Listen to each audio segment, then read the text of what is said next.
ደሜ አማራ ነው ግን ኢትዮጵያዊ ነኝ በኢትዮጵያዊነቴ አልደራደርም ብሎ ስለተነሳው ስለፋኖ ትግል አማራ ነኝ የሚል ምን እንደሆነ ዓላማው እቅዱ እኮ የማያውቅ ስንት ነፈዛል መሰላችሁ።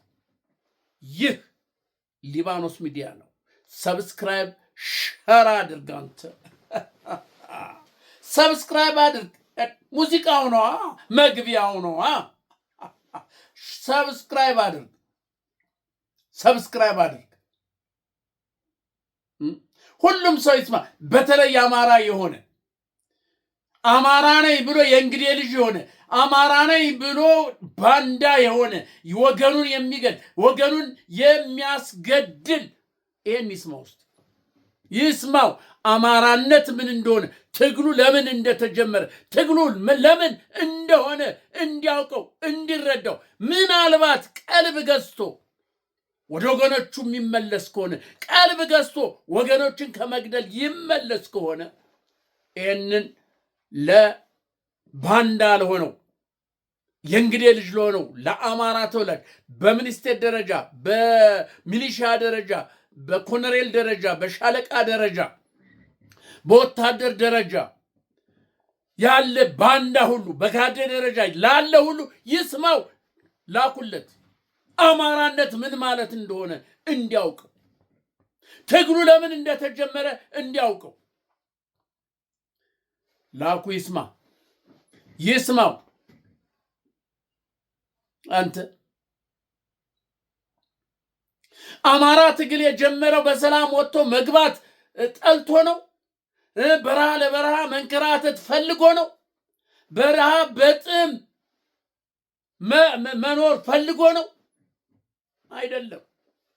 አማራ ትግል የጀመረው ህልውናው እንዲጠፋ ስለተወሰነበት ብቻ ነው እንጂ መሪ ለመሆን አይደለም፣ ወንበር ለመያዝ አይደለም፣ ወንበር ፈልጎ አይደለም። ያ ሁሉ አማራ እኮ ወንበር አይዝም። አንድ ሰው ነው ወንበር የሚይዘው። ግን አማራ ሆ ብሎ የተነሳ ገበሬ፣ ፎካሪ፣ ሸላይ፣ አቅራሪ ምን ያውቃል? ቀበቶውን በሳምንት በወር ውስጥ እናስፈታለን፣ ህልውናውን እናጠፋለን፣ ባሪያ አድርገን እንቀጠቅጠዋለን፣ እንገዛዋለን ስለተባለ ብቻ ይሄንም አታደርጉም ብሎ ተነሳ።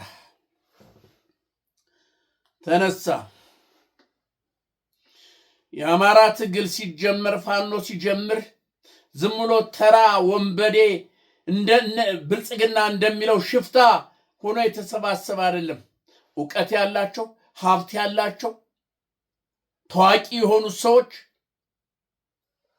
ነው ትግሉን ሀብለው የጀመሩት ምንም ሳይጎልባቸው ተንደላቀው መኖር የሚችሉ አማራዎች ናቸው። ለአማራ ህዝብ መስዋዕትነት ያደረጉ ሀብታቸውን፣ ቤታቸውን፣ ንብረታቸውን፣ ልጆቻቸውን፣ ሚስቶቻቸውን፣ እናት አባቶቻቸውን መስዋዕት አድርገው ጫካ የገቡት። ይሄን የሚያውቅ ግን አማራ አለ። ይሄን የማይረዳ የአማራ የእንግዴ ልጅ አለ። ትግሉ ምን አይነት አቅጣጫ እንደሚሄድ እንኳን እያወቀ አብሮ የሚያስገድል አብሮ የሚያስጨፈጭፍ አለ። አማራ ሆኖ ልብ በሉና ስሙኝ። ይህን ሰው ታውቃላችሁ? ሳሙኤል ባለድል ተንደላቆ የሚኖር ሰው ነው። ተንደላቆ መኖር የሚችል ሰው ነው። ምንም ያልጎደለበት ሰው ነው። ግን የአማራ ህልውና ይጠፋል ሲባል ሆ ብሎ ወጥቶ ጫካ ገባ። ልጆቹን፣ ሚስቱ፣ እህቱ ሁሉ ታስረዋል። በጭራሽ ከትግሉ ፈቀቅ የሚያደርገኝ የለም እና ያለ ሰምተዋል። አባቶቻችን የማን ልጆች እንደሆኑ አባቶቻችን እነማን እንደሆኑ እያንዳንዳችን እናውቃለን። ከጀመርነው ነገር ወደኋላ እንደማንል ማንም ያውቃል። የፈለገው ነገር ቢደርስብን የፈለገው ችግር ቢመጣብን ከጀመርነው ነገር ወደኋላ አንልም። ግብ ሳናደርስ እያለ እየተናገረ ነው። እየሰማሁ ነው። ናሁ ሰናይ ምንም የጎደለ ባለመኪና ቤት ንብረት ያለው ሀብት የሞላው የተረፈው አዲስ አበባ ከተማ ውስጥ ገብቶ ተአምር ሰርቶ ራሱን ህይወቱን የሰዋ ለአማራ ትግል ሲል ነው። አማራ ህልውናው እንዳይጠፋ ሲል ነው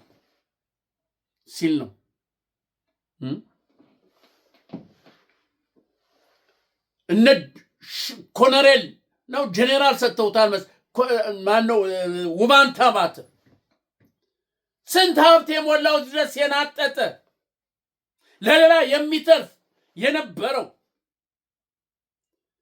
ለአማራ ትግል ለአማራ ህልውናው ከመጥፋቱ በፊት ብሎ ራሱን ሀብቱን ንብረቱን መስዋዕት አድርጎ የገባ ሰው ነበረ። ለአማራ ትግል መስዋዕት ሆነ። ጎንደር ታውቃለህ፣ እያንዳንዱ ታውቃለህ። ስለዚህ አማራ ማለት ስልጣን ፈልጎ ሳይሆን አማራ ማለት ጥቅም ፈልጎ ሳይሆን ነፍጥ ያነሳው እንዲሞት እንዲጠፋ ከምድረ ገጽ እንዲጠፋ ስለተወሰነበት ብቻ መሆኑን መገንዘብ ያስፈልጋል። ይሄን እያወክ ደግሞ እዛ የምታሸከሽክ በሚኒስቴር ደረጃ ያለ በጄኔራል በኮሎኔል በሻለቃ ደረጃ ያለ ወታደር ሆነ ያለ ሚሊሻ ሆነ እየተመለመልክ አሁንም እየገባ ያለ በጥቂት ብሮች በትንሽ ብሮች ከወንድም ነጥቆ ለአንተ እየሰጠ የደም ብር እየተቀበለ አሁንም ወገንን የምትወጋ ሚሊሻ፣ አድማ በታኝ፣ ፖሊስ፣ ወታደር አለ። የትግሉ አቅጣጫ ገብቶህም አልገባህም ይሁን ሳታውቅም ይሁን አውቀውም ቢሆን ያለህ ግን ወንድምህ እየሞተ ነው። እህትህ እየሞተች ነው። ቤተ ክርስቲያን እየተቃጠለ ነው። ትምህርት ቤት እየተቃጠለ፣ ክሊኒክ እየተቃጠለ ነው። አማራ የተባለ ክልል እየጠፋ ነው። ህዝቡ እየጠፋ ነው። እየታረደ ነው። በድሮን በአውሮፕላን እየተመታ ነው። አንተ ግን የዛ ተባባሪ ሆነህ አለህ። ትገላለህ፣ ታርዳለህ።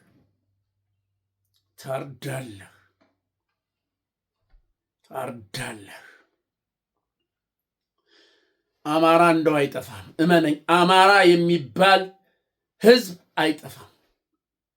ናዚ የተባለ አረመኔ ጀርመናዊ እስራኤልን ለመጨረስ ከምድረ ገጽ ለማጥፋት በየአካባቢው በየኢሮፕ ያሉትን እስራኤላውያኖች ሰብስቦ አንድ እንዳይቀር ብሎ በአዋጅ የደበቀ ያስደበቀ የሸሸገ ምናም አንተ በሱ ትገባለህ ብሎ አዋጅ አስነግሮ እስራኤላውያኖችን ሰብስቦ እንዴት አድርጎ እንደፈጃቸው ይሄ የዓለም ታሪክ ነው። በዓለም የሚዘገብ ነው። ግን እስራኤሎች አልጠፉም። ዛሬ ዓለምን እንዲህ የሚያሽከረክሩት እስራኤሎች ናቸው። አይሁዳውያን ናቸው። ዛሬም አማራን አጠፋለሁ ብሎ የተነሳው ኃይል እሱ ይጠፋል እንጂ አማራ አይጠፋም። ናዚ እስራኤልን አጠፋለሁ ብሎ ተነሳ፣ መጨረሻ ራሱ ጠፋ ከነ ቤተሰቦቹ። ዛሬም አማራን ለማጥፋት ጦር የመዘዘው አማራን ለማጥፋት ህግ ያወጣው አማራ ሳይጠፋ እሱ ይጠፋል። እመነኝ። ዛሬ የትግሉ አቅጣጫ ቤት እንደሄደ እያየህ ነው። ወለጋ ውስጥ፣ ኦሮሞ ሸዋ ሰላሌ ውስጥ፣ በአምቦ በኩል በሰላ ድንጋይ በኩል አልፎ ምንድነው ደብረ ዘይት ቢሸፍቱ ድረስ ደርሷል። ምን አይነት ጭንቀት ውስጥ እንዳሉ ከትናንትና ወዲያ ጄኔራሎች ተሰብስበው የጎንደር አንድነት ሲበሰር ጭንቅ ይዟቸው መውጫ መግቢያቸው ጠፍቷቸው የሚናገሩት የሚያወጡት ህግ ጠፍቷቸው ስብሰባ ተቀምጠው ነበር። ልባቸው እየራደ ገና ጎንደር አንድ ሆነ ሲባል እስካሁን ድረስ የጎንደርን አንድነት እንዳይመጣ ስንትና ስንት መዋዕለ ንዋይ አፍስሰው ስንትና ስንት አስርገው አስገብተው አስጨረሱ፣ አስገደሉ። አንድነቱ እንዳይመጣ ከፋፈሉ፣ በታተኑ፣ ብዙ ደከሙ። ግን መጨረሻ አልቻሉም። መጨረሻ ላይ ነቃ። ጎንደሬው ነቃ። የጎንደር ፋኖ ነቃ። በውስጡ ምን እንዳለ ነቃ፣ አየ። ለምን አለ? ለምንድነው አንድ ማኖርበት ምክንያት? የምንከፋፈልበት ምክንያት ለምንድነው? ምንድነው ምክንያቱ? በውስጣችን ምን አለ ብሎ ገመገመ፣ አየ፣ አረጋገጠ። ማን ምን እንደሆነ አየ። ይሄን ባየ ጊዜ ታስታውሳላችሁ እነ መስፍን እነ ምናምን እነ ማስረሻ ሰጤ ቀስ እያሉ ሾለኩ እየተነቃ ሲመጣ እየሾለከ ገባ ወደ ላከው። አሁንም እርዝራዦች ነበሩ። እስከ ትናንትና ድረስ እርዝራዦች ነበሩ። መነጠሯቸው። በሚመነጥሩበት መመንጠር መነጠሯቸው። ማን ምን እንደሆነ ለዩአቸው። ያንን አስወግዶ የአማራ አንድነት ሐምሌ 5 ተበሰረ። የጎንደር አንድነት ሐምሌ 5 ተበሰረ። ይሄ ነው የሚናገረው። ስለዚያ ነው አንተ ከዚህ በኋላ የመጨረሻው ነው ብሏል። ወደኋላ የሚጎትተን ነገር የለም ብሏል። የለም ከዚህ በኋላ ለመጥፋት ካልሆነ በስተቀር ወደኋላ የሚጎትተን ነገር የለም። ስለዚህ አባቶች በጸሎት አስቡን። ወጣቶች፣ ጎልማሶች ከጎናችን ቁም ከጎናችን። በአጭር ጊዜ ውስጥ እስከ ዛሬ የረዘመውን ትግል፣ ጦርነት በአጭር ጊዜ ውስጥ መፍትሄ እንሰጠዋልና ከጎናችን ሁኑ እያለ እየተናገረ ነው። አንተ ይሄ ያልገባ የአማራ ርዝራዥ አለ። የአማራ ርዝራዥ ፋኖ ነኝ ምንድነው ይሄ ሚሊሻ ሆነ የገባ በትንሽ ብር ዛሬ በልተው ነገ ለምትተፋው የወገንን የእናት የአባትን የእህት የወንድምን ደም የምትመጥ ሚሊሻ አድማ በታኝ አርበኛ ዘመነ የምሕረት ጥሪ አድርጎልሃል። አሁንም የመጨረሻ ጥሪ አድርጎልሃል። ጥሪውን ተቀብለህ ግባ። ያለባለዛ መውጫው ቀዳዳ የለህም።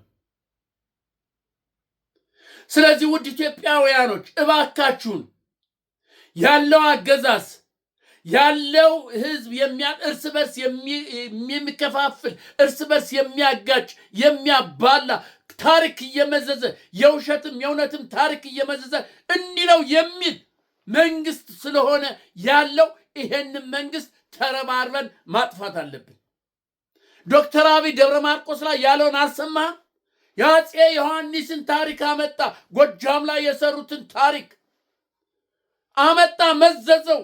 ትግራይንና ጎጃምንና አማራን ለማጣላት አማራን ደግሞ ለመከፋፈል ያለውን ሰምታል። ምስራቅና ምዕራብ ጎጃም እያለ ተመልከት። ምን ያህል እንደ አማራ እንዲጠፋ ሴራ እየተደረገ እንዳለ፣ ምን ያህል በኢትዮጵያ ሕዝብ ሰላም እንዳይኖር እየተደረገ ያለው እያየ ነው አይደለ?